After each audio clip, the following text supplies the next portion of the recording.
Now, in wake of the economic shock waves triggered by the Iran war, consumer sentiment in the US has fallen to fresh record low. In fact, gasoline prices in US has breached $4.5 for the first time since July of 2022.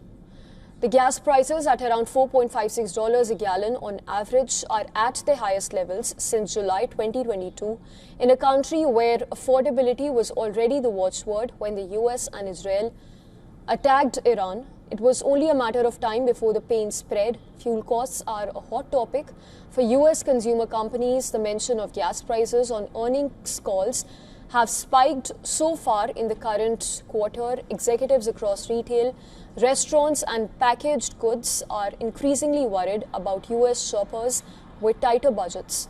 Meanwhile, economists warn that the disruptions from the war could lead to higher prices for a wider range of goods, including food.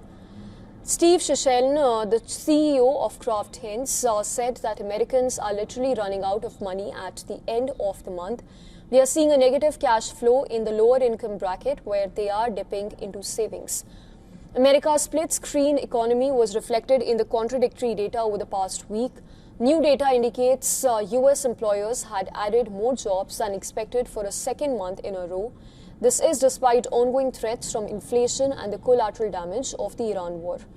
With the unemployment holding at 4.3%, the data offers Federal Reserve policymakers space. It offers Federal Reserve policymakers space to keep interest rates steady for a while. But positive cues of US government's job data did not match the latest sullen read of consumer sentiment by the University of Michigan.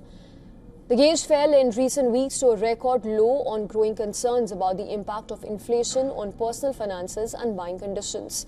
Confidence continues to languish as Americans' anxiety about the overall cost of living is compounded by sharply higher prices at the gas pump. The strain on household budgets poses a risk to consumer spending, a primary engine for the economy. Gasoline prices breached $4.5 a gallon on an average last week for the first time since July 2022. They are up more than 50% since the start of the Iran war at the end of February this year.